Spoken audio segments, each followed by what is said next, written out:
Now to a story on the minds of many, the aftermath of the gas explosion at Minnehaha Academy.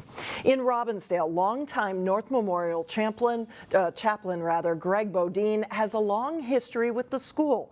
As a high school graduate of Minnehaha, a former board member, and 4 generations of his family have gone to the school. But Wednesday, Chaplain Bodin was at the school for one reason: to support families in a time of shock and grief. The images of what's left at Minnehaha Academy make you think about the fragility of life, how quickly lives are forever changed by a single event.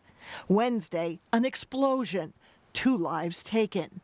One day before, the 10-year anniversary of the 13 lives lost in the 35W bridge collapse. You think about yesterday, those parents who sent their kids off to soccer practice, or they were there for basketball practice or a summer program, the people who were driving on that bridge. Minneapolis Fire Department chaplain and North Memorial chaplain Greg Bodin spent Tuesday night with the families of the 35W bridge collapse. Wednesday morning, he was called to the scene of Minnehaha Academy, where he spent the next 12 hours with the families who would later learn their loved ones would not return. Lots of grief and crying. Here, in his own words, Chaplain Greg Bodin talks about grief and loss. One of the things that struck me as this journey of grief is it's a long journey. When someone we love dies, our love for them doesn't die, and we carry that. It's not like a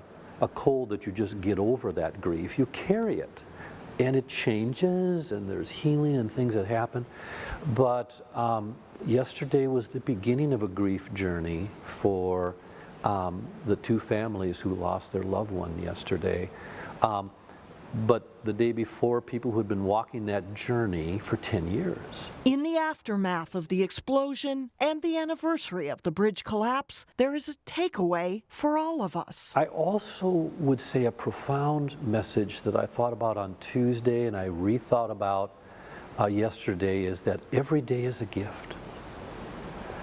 That there are no guarantees in tomorrow for any of us, and we need to live today.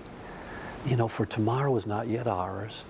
And I don't think that needs to be a depressing or a discouraging thought. It can be life-giving. To remember them in your prayers, but also to remember to love the people in our own life every day, the best we can. The new school year at Minnehaha Academy was scheduled to begin on August 23rd.